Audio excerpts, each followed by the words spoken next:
Eldarien pulls his pack tight against his back and adjusts the greatsword, now in a leather sheath slung over his shoulder, as he stands in the small yard between the two houses of the Feskar family. It is early morning, just after sunrise, and the air is quite cold, to a degree that is unusual for this time of year, even in the northern reaches of Telmerion such as this. He awaits his kind hosts to see him off as he begins his journey to the west. And as he waits, he surveys the land and the horizon, looking first to the hills that gradually rise inland, subtle but elegant in their contrast to the wide expanse of sea to the east. These hills are dotted with houses, all small and humble, that make up the village of Igni, receding from Eldarien's sight until he cannot see them anymore, cradled among the folds of the land and nestled in the trees that mark the eastern edge of the Carafel woods. After this, he turns to the east and gazes out upon the sea, drinking in its expanse, its beauty, but also recalling its terror, before he bids it farewell one last time. The water glistens and shimmers, blazing with the early morning light, warm in color, but cold in temperature. At this moment, Eldarien is stirred from his contemplation as Morloth appears through the doorway of his house, a small satchel under one arm and a skin of water in the other hand. "Here's the water that I had Yelia prepare for you," he says, handing the skin to Eldarien, who with a smile pulls off the pack that he had just adjusted and ties the water to it. "It's not much, but it will last you a few days. I don't suspect you will have a hard time finding a creek to refill it," Morloth continues. "And this, too, is for you." He hands the satchel to Eldarien, who pulls it open and rummages quickly through its contents. Dry provisions for clothes on a fortnight's journey, if used sparingly, and another smaller sack tied with string, in which is a clay jar of oil and some tightly woven cloth, for if you need to travel in the darkness, Morloth explains. Eldarien hopes that he will not need to make a torch, whether for traveling at night or for traversing dark caves in the earth bereft of sunlight, but he is grateful for the supplies and thanks his host. As he ties the satchel closed again, his mind carries him back to the barrow of Seragalaptes once again, and the innumerable candles ever burning before the bodies of the dead rise before the eyes of his heart.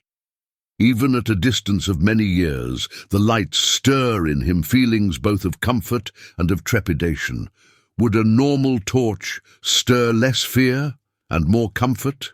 Or would perhaps its comfort be immeasurably less than the mysterious consolation offered by those lights ever keeping vigil, nearer but less mysterious, and therefore ultimately less able to carry him through the darkest of nights and narrowest of tunnels? He dismisses these thoughts and raises his eyes, just in time to see the rest of the household stepping outside to see him off. The farewell is sober and yet kind, and Eldarien feels the ache of yet another goodbye, keenly aware that this may well be the last he sees this family.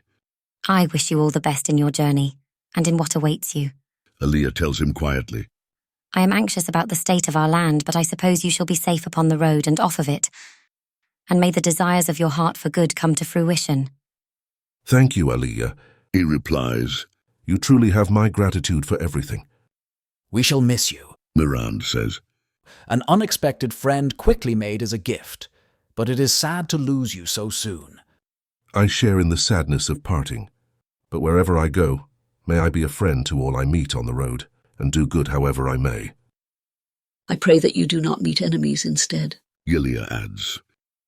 To this, Eldarien only nods silently, and with a gentle touch on the head of each child and a final gesture of farewell to his hosts, he turns away.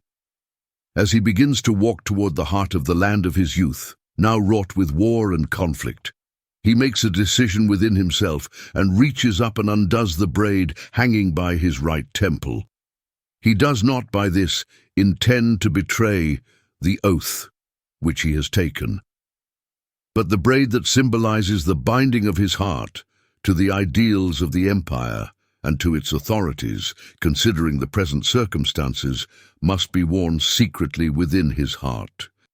But this very action, even though by it he means no infidelity, nor even intends to hide his true feelings, makes him feel even more homeless, as if now he has lost not only his childhood home, but even the empire in which he had discovered some sense of belonging and purpose. In response to this, the thoughts rise spontaneously within his heart. May I never conceal that which ought to be revealed, and never reveal that which ought to be concealed, but in all things walk with transparency of heart and of life. He takes to the path that runs from the shore, past the homestead, almost straight west. This road, paved with cobbled stone generations ago and now broken and littered with dirt and weeds, passes through the midst of the houses of Igni and curls its way between the feet of two rocky hills before it begins to gradually ascend from sea level in a gentle yet steady slope. Similar homesteads to that of the Fesca family, perhaps 40 in number, some farther and some closer, each with a look as unique as their inhabitants, dot the landscape, and Eldarien takes them in with his eyes as he passes. He sees a pasture of sheep and hears them bleating as he walks past, and then a logging outpost that churns noisily as he draws near. As he comes to it, he sees that it is powered by a bulky wooden mill wheel, churning up water from a small but fast-moving river that winds its way northeast toward the sea. Eldarien crosses a flat wood-slat bridge not far beyond the mill, and then finds that the path comes to a junction. At the intersection is posted a sign which says, West, Aldera Highlands, Telden Pass North, Melendia, Unisa Pass. Eldarien takes the path to the west and soon finds the houses of Igni receding into the distance behind him, and the forest before him thickening. This forest, Carafel, spreads far inland, rising and falling with numerous hills, but keeping a steady upward rise for many leagues. But after this gradual ascent from the sea, the landscape changes, and hilly woods give way to barren and rocky steppe, cliff and crag and gnarled root, the Aldera Highlands. These highlands await Eldarien, and he knows that he must pass through them, but that step of his journey is still close to a week away, and, even further beyond that, the Teldren mountain range and his childhood home.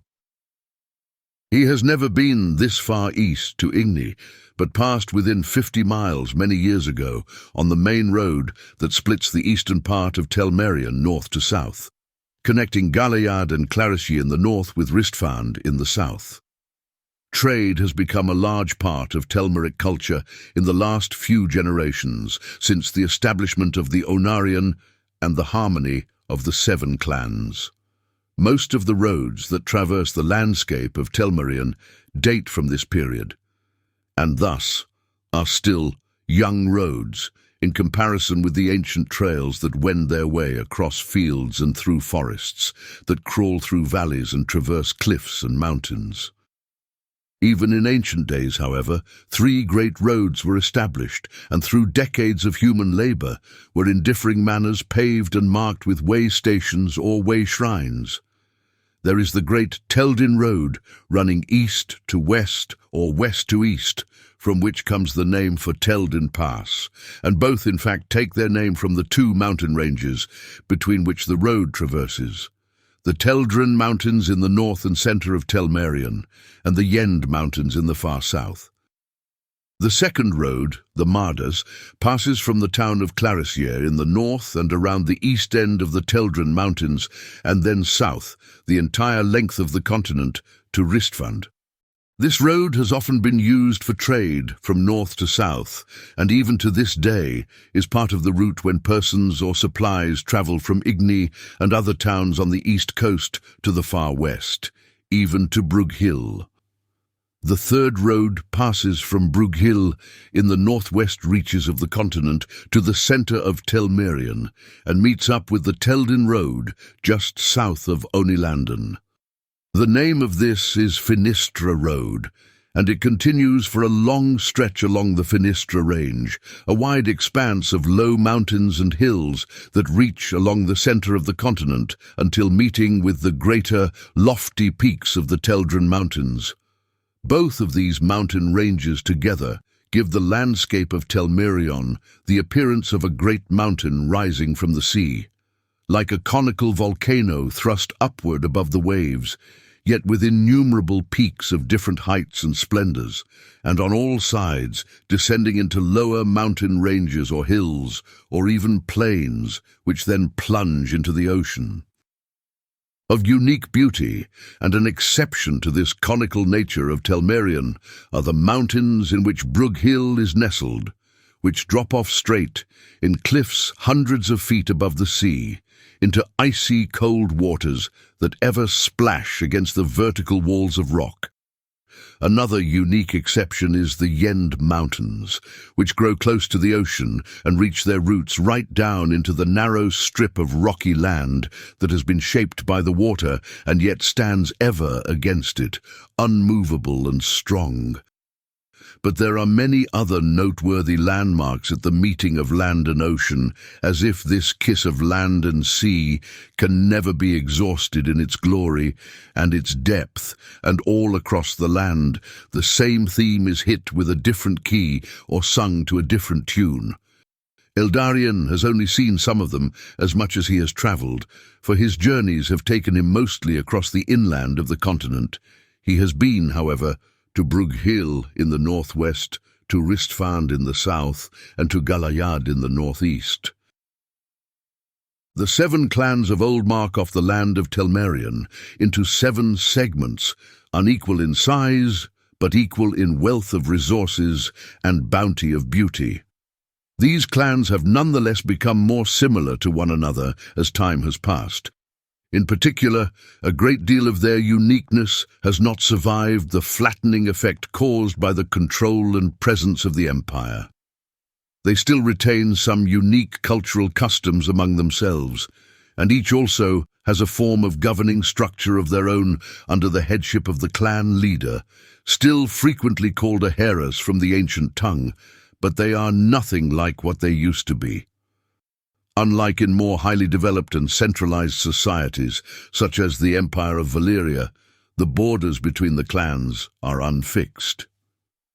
In the past, this was a point of great contention and the cause of much bloodshed, with ownership of lands and peoples continually passing hands through force of arms more than through any diplomacy. Since the coming of the Empire, however, bloodshed has given way to peaceful, if at times tenuous, coexistence and even, in the most positive circumstances, cooperation. The 7 clans are named as follows, with their areas of dominion upon the land of Telmerion. In the far northwest lies the clan of Brewer, and to the east and a bit south of that, centred in Minstead, the Mineas. Across the mountains, and in the centre of the continent, resides the clan of Winfreya in their capital by the same name, the only settlement of any significant size in their domain, yet circled about with innumerable little villages and hamlets. Northeast of this, occupying the northernmost reaches of Telmerion, lies the clan of Germundis, and further south, across a stretch of outlying mountains reaching east from the great range of Teldren, is the clan of Galaptea, in which Eldarien is now located, and which covers a great expanse of land, sparsely populated and yet rich in wood and fish and ore, from Igni in the east along the coast to the side of the Teldren peaks in the west, including Eldarien's lost hometown of Falstead and the barrow of the ancient king Serra Galaptes. The remaining 2 clans inhabit large stretches of land in the southeastern and southwestern reaches of the continent, with the clan of Rovus claiming all lands of the Yen Mountains and eastward, and the clan of Onilandis claiming the lands west of the mountains, including the Midfeld stretch and southwards, along the great forked peninsula to the sea. Thus is divided the land of Telmerion, marked by centuries of warfare, in the lust of men for power, in violence against the weak, only to have these very conflicts overcome and brought to cease in a form of coexistence by an unquestionably more supreme power from beyond her own shores. What remains to be said of the lands that call themselves Telmerion, blessed by the god Telmuth from the beginning of time, and ever caressed by the waves of Hyliana, is that 2 more clans reside beyond the borders of the continent in outlying chains of islands. They are rarely counted among the rival clans, and live an existence apart, linked to the mainland only by a meagre amount of trade, and an even smaller degree of settlement, and the linked lineage that this induces. Thus, the clan leaders have their own completely independent forms of government, and have no part in the Onarian, the Council of the Seven. Of all places in Telmerion, they alone are free from the occupation of the Empire. Or so it is understood by those living on the mainland, as few have travelled thence and returned. These clans are, to the east of the land, the Teresta, and to the northwest, the Neria.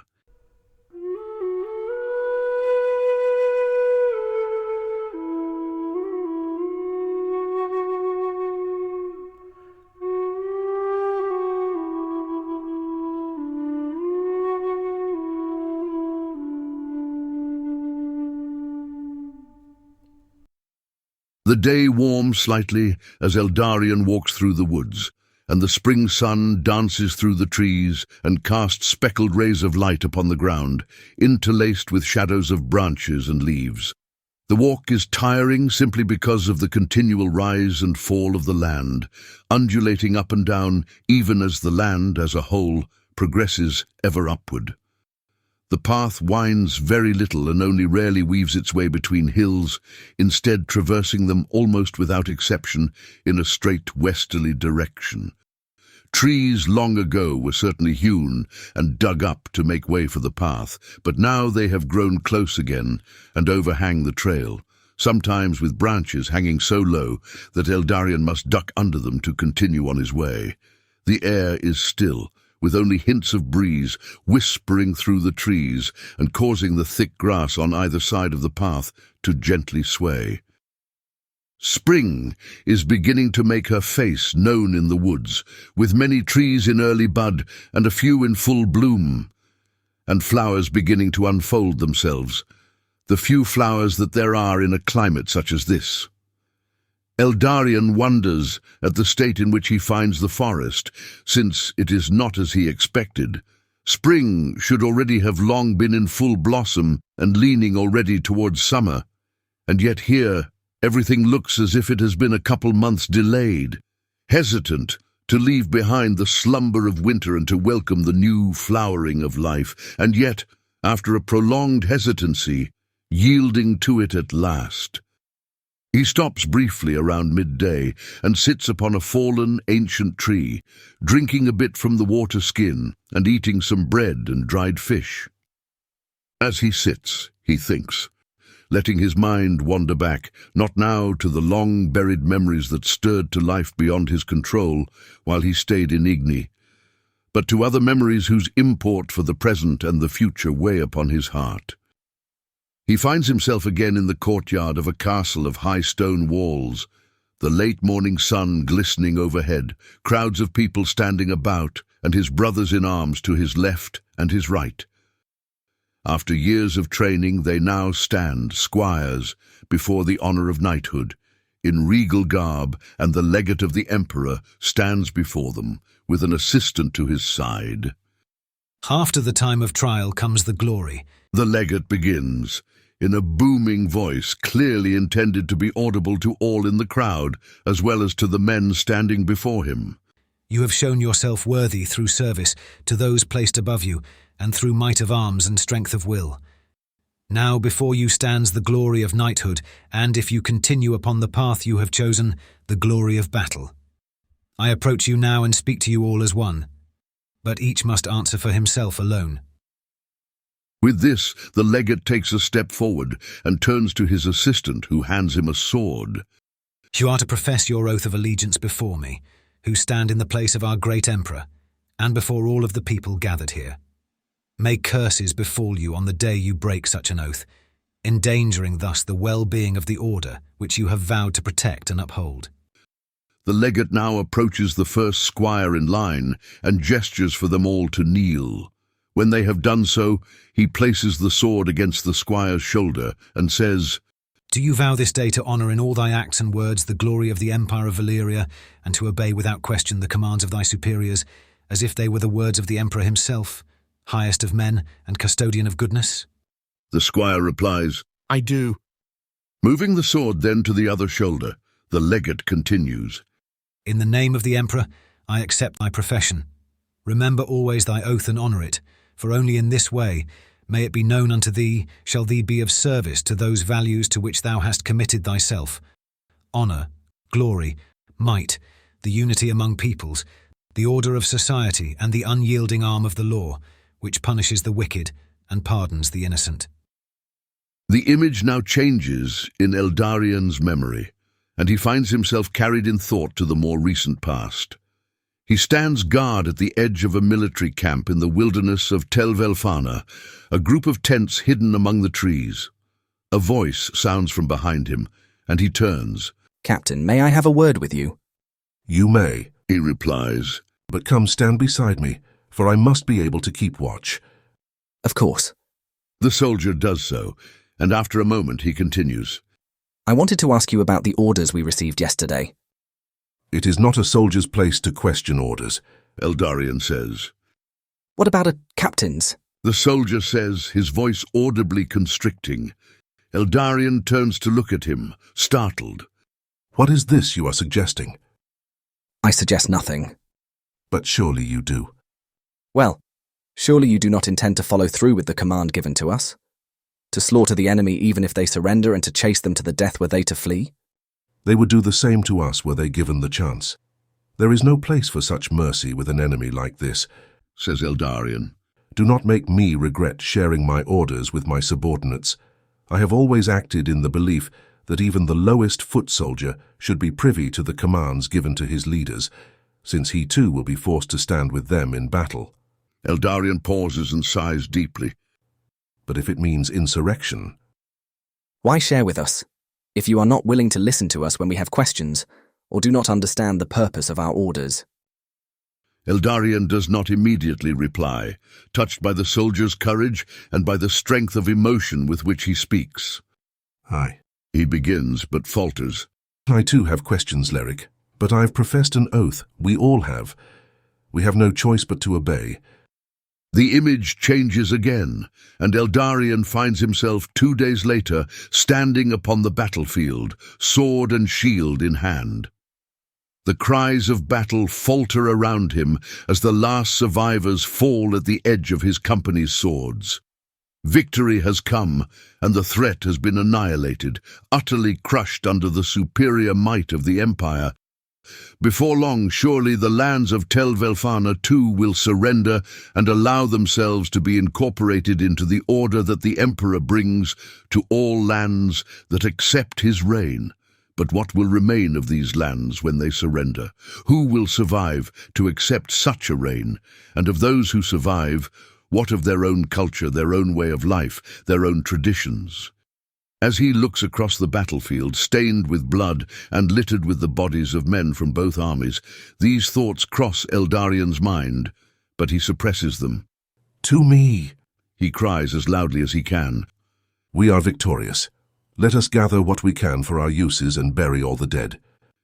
Then he lowers his gaze, drawing out a cloth from his belt and wiping the blood from his sword, then sheathing it in its scabbard at his waist. As he does so, his eyes fall upon a figure on the ground near to his feet. Eyes stare unseeing upwards, and blood stains the lips and the nose and trickles down the cheek. An arrow lies deep in the man's chest, right at the junction of his mail shirt. Death was certain, but not immediate. The man is Leric.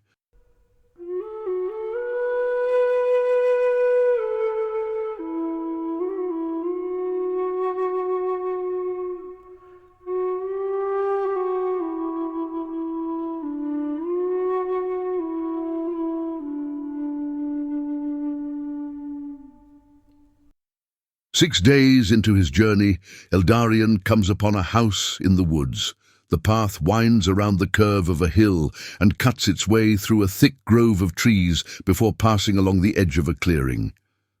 Eldarien almost passes by himself without noticing anything, since the house is on the far side of the clearing, about 50 yards off, and largely concealed by the sloping land of the hill and a few willows whose weeping branches shelter it like drapery. He intends to pass on without stopping until he sees near to the house, glistening softly in the dappled light cast through the trees, a small pond, and on its bank squats a man, fishing or washing perhaps, though Eldarien cannot clearly tell from this distance. Nearly out of water in the waterskin, and the river having turned away northwards days ago, Eldarien decides to approach and make himself known, even only to receive a little water for the journey. And so he does, calling out, "Hail, friend," as he draws near enough for his footsteps to be heard. The man raises his head, surprised but not startled, and then sets down what was in his hands, a small cage woven roughly of branches, and stands. "Greetings," he replies. "What brings a traveller along this rarely trodden way? The main road is not far from here, but this trail is small and ill-used, for it goes east only to the sea and westward to the highlands with little or nothing to see." "I pass from Igni, to the west of which you speak," Eldarien says. "My business, I assure you, is one of peace." "Sadly, not many who travel in the wilderness far from the main roads travel in peace. Exiles, wild men and brigands, criminals of all sorts, make the woods and the hills their home, and they prey on the weaker, who seek only a simple life among nature's bounty. Could you tell me a bit more of your business, and the reason for approaching a man in the wilderness? Only then may I decide whether to aid you on your way, for I must assume that is why we speak." "You are correct in the latter," Eldarien says softly, now standing only 10 or 15 feet from the man, and trying to manifest nothing but gentleness and welcoming in his bearing. "I am deeply acquainted with the ways of the criminals who live in the wilderness, as they destroyed my home in years long past. From Falstead I hail, though it has gone decades hence, though I wish now to return to find what I may." The man's expression visibly softens at this. His trust is not blindly given, but refusing blind trust is not the same as yielding to blind fear and turning away a peaceful man in suspicion that he may be a dangerous one. "I only approach," Eldarien continues, "because I have run short on water, and know not how near the closest spring or river is, or if rain will come soon. If you grant me that, I shall be on my way." "You speak kindly," the man says with a smile. "and your bearing is enough to win my trust. I think I shall give you more than that. Come, let us sit that you may rest a while. I will put food and drink before you, and make sure that you are provisioned for the journey when you depart." With a bow of his head, Eldarien replies, "I accept your hospitality gratefully." The man picks up the cage that he had set down upon Eldarien's approach, and the latter sees that it contains a catch of inland crabs crawling around and nipping their pincers. The man raises the cage as if to exhibit them and says, "The deep underground spring wells up right here and nourishes many little creatures. That is why I settled here." The inside of the house is small and dark, yet cozy, with wood-panelled walls and a thatched roof on thick beams of pine. A small fire burns gently in the hearth and casts rays of red-orange on the walls and the objects in the room. 2 beds rest near to one another in the corner, and beside one of them a sitting chair of woven grasses, and on the other side of the room a kitchen and pantry area with boxes, barrels and other storage, and a large basin of water for washing and cooking. The man grabs another chair that sits against the wall and sets it near the hearth. He gestures for Eldarien to sit while he grabs the woven chair from beside the bed and sets it opposite his guest. Then he sits down as well. "My name is Roderick Fariel," he says. "It is a pleasure to meet you." "The pleasure is mine. My name is Eldarien Ilomiel, son of Ierendal of Falstead, though the latter part you already know. It is good that our clans are no longer at war, Roderick says. for I hail from Melendia, and generations of conflict mark our ancient history. But now, as you see, I live in the territory of the Galaptea and have long had my home here. Here I was married, and here bore a child. So if in blood we were ancient enemies, by the location of our homes and the changes of our culture, we are close to clansmen. I set little stock by the clan in which one may happen to be born, though I take from your words a deep sense of welcome and encouragement. Thank you for this. If you set stock not by one's clan of origin, wherein do you find the measure of a man? In the past, a clan greatly influenced one's way of life and was the fabric of our society. Then the divisions were truly real, if at times exaggerated, and not calling for the bloodshed that they excused. But now it seems they border on becoming little more than a name. That is true, Roderick says. The Empire has changed the face of Telmerion, for good or ill. But come, we border on speaking of politics, which could cause division between us before we even become acquainted. What is your answer to my question? The measure of man. Roderick confirms. Precisely. The measure of man comes from his home. That is the first thing to which my thoughts draw me. We are formed by our home, or by our homelessness. I myself experienced both. For the first 17 years, the village of Falstead was the cradle of my life and my growth. For the rest, homelessness and wandering were the nature of my longing, which birthed a growth of a different kind. Eldarien pauses and thinks deeply before continuing. But a man may choose his home, whether his previous home was lost, or if he only seeks to make a new one his own. And this, even more than one's origin, reveals the measure of a man. It lies in the home that he chooses, the home that he himself may create, and also what it is for which he is willing to fight. You speak openly to one who is nearly a stranger, Roderick says with a soft laugh. but you also speak with wisdom. I am glad that I have welcomed you into my home, who have such a reverence for home. With this, Roderick stands and says, In fact, there is something concerning that about which I wish to speak. But first, let me offer what I promised and set before you food and drink. Only then shall we continue our conversation. He then brings out bread and wildberry jam and places it before Eldarien. While his guest begins to eat, he sets 2 pots on the hearth and rekindles the flames within it, throwing on a few more logs. In one pot, he drops some tea leaves of various kinds, and in the other he puts the crabs that he recently caught. Then, taking some bread and jam for himself, he sits down again.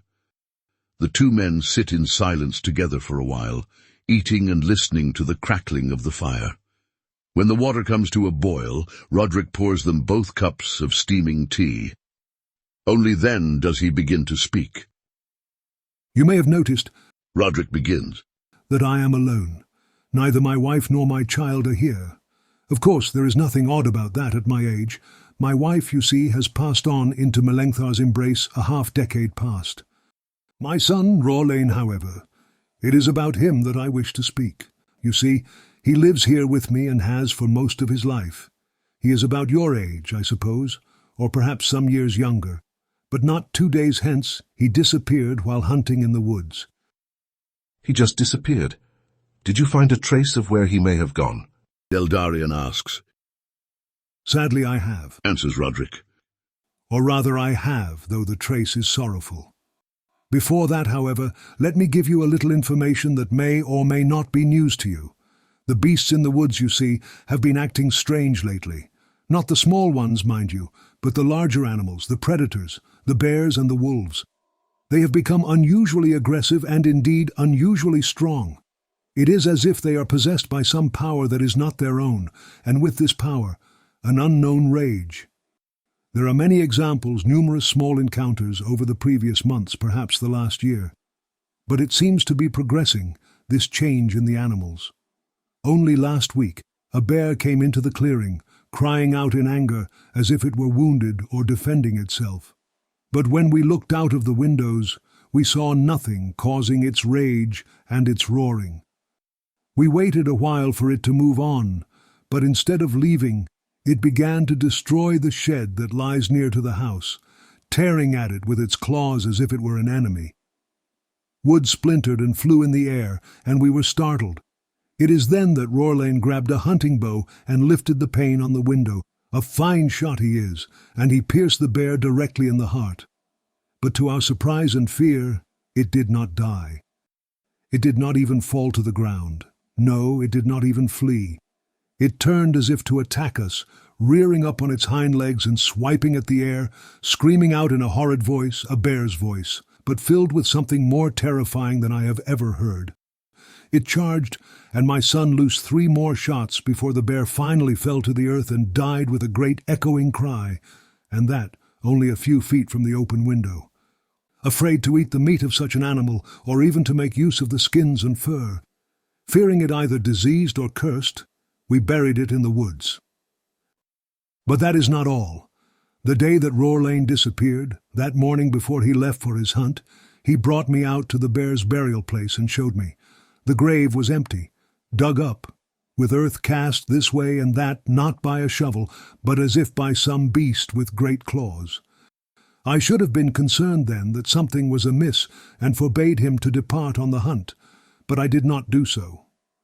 I suspect there is some greater beast in the forest that feasts upon the flesh of bears, if this was its purpose for digging it up. Whether this is a new creature only lately come into the area or a long-time resident, I know not, for never before have we buried what we have slain, but taken it for our sustenance and well-being, as is only proper.